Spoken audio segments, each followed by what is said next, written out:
விஷச்சாராயம் அருந்தி 35க்கும் மேற்பட்டோர் உயிரிழந்த நிலையில் ரிசைன் ஸ்டாலின் என ட்ரெண்ட் ஆகி வரும் ஹேஷ்டேக்.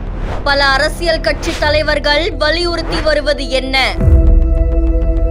கள்ளக்குறிச்சியில கள்ளச்சாராயம் அருந்தி பல பேர் உயிரிழந்த நிலையில ஒரு பக்கம் உயிரிழப்புகளுடைய எண்ணிக்கையும் அதிகரிச்சுட்டே போகுது. இன்னொரு பக்கமும் மருத்துவமனையில அனுமதிக்கப்பட்டு தீவிர சிகிச்சை பிரிவில பலருக்குமே மருத்துவம் பார்க்கப்பட்டு வருது. இந்த நிலையில நாடு முழுக்க இது பெரும் பரபரப்பை ஏற்படுத்தியிருக்கு. பல கட்சி தலைவர்களும் சமூக ஆர்வலர்களும் நெட்டிசன்களும் தங்களுடைய கண்டனங்களை தெரிவிச்சுட்டு வராங்க.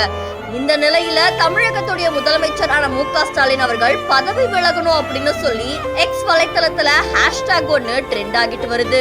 அண்ணாமலை, இபிஎஸ் முதற்கொண்டு பல கட்சி தலைவர்களும் கண்டனங்களை வெளியிட்டு வரதோட பல நெட்டிசன்கள் சமூக வலைத்தளங்கள்ல ரிசைன் ஸ்டாலின் அப்படின்ற ஹேஷ்டேகையும் ட்ரெண்ட் ஆக்கிட்டு வராங்க. இந்த செய்தி இப்ப நாடு முழுக்க பெரும் பரபரப்பையும் அதிர்ச்சியையும் ஏற்படுத்தி இருக்கு.